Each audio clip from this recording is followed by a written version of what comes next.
Forum ఆధ్వర్యంలో అమరవీరుల station దగ్గర ఆయనకు ఘనంగా నివాళులర్పించడానికి వచ్చిన వివిధ రాజకీయ పార్టీలు, ఉద్యమకారులు అందరికీ కూడా నమస్కారాలు.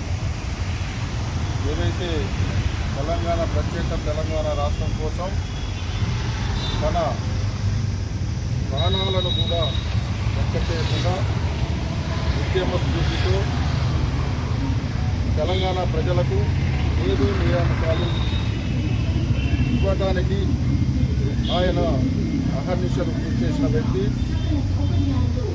ఆయన ఆశయాలకు అనుగుణంగా అందరూ కూడా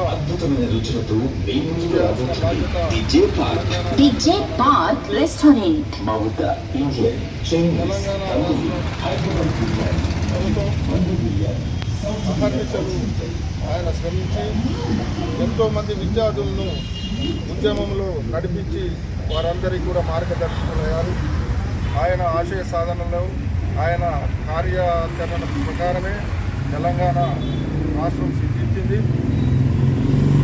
తెలంగాణ రాష్ట్రంలో ప్రస్తుతం ఉన్న కాంగ్రెస్ ప్రభుత్వం, రాష్ట్ర ముఖ్యమంత్రి రేవంత్ రెడ్డి గారు అప్పటి అమరవీరుల కుటుంబాలకు, ఇప్పటి ఉద్యమకారులందరికీ కూడా ప్రత్యేక బెనిఫిట్స్ కలిగిస్తానని హామీ ఇవ్వడం జరిగింది. వాటన్నిటి కూడా మేము కూడా మా వంతుగా సహకరించి వారికి అన్ని విధాల తోడ్పాటుగా ఉంటామని తెలియజేస్తూ మరొకసారి జయశంకర్ గారి ఆత్మకు శాంతి చేకూరాలని కోరుకుంటూ సెలవు తీసుకుంటున్నాను.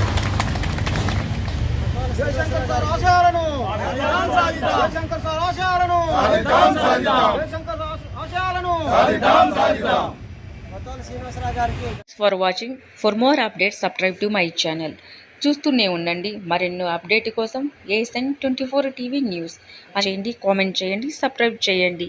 Thank you.